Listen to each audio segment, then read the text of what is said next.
March মাসে বাংলাদেশের পণ্য রপ্তানি থেকে আয় হয়েছে $425 কোটি, যা আগের বছরের একই সময়ের তুলনায় 11.5% বেশি। 2024 সালের মার্চে এই আয় ছিল $381 কোটি। চলতি অর্থবছরের প্রথম 9 মাসে মোট রপ্তানি আয় দাঁড়িয়েছে $3,719 কোটি, যা ইপিবির হিসাব অনুযায়ী গড় রপ্তানি আয়ে একটি ইতিবাচক ধারা নির্দেশ করেছে। তৈরি পোশাক খাত দেশের রপ্তানির মূল চালিকা শক্তি হিসেবে অব্যাহত রয়েছে। মোট $3,361 কোটি রপ্তানির মধ্যে $3,025 কোটি এসেছে এই খাত থেকেই। তবে ভবিষ্যতে এই গতির স্থিতিশীলতা নিয়ে কিছু শঙ্কা সৃষ্টি হয়েছে, বিশেষ করে যুক্তরাষ্ট্রের নতুন শুল্ক সংক্রান্ত চ্যালেঞ্জগুলো।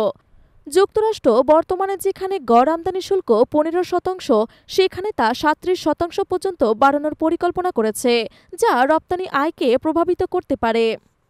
এছাড়া তৈরি পোশাক খাত ছাড়াও অন্যান্য পণ্যের রপ্তানিতে মিশ্র চিত্র দেখা যাচ্ছে।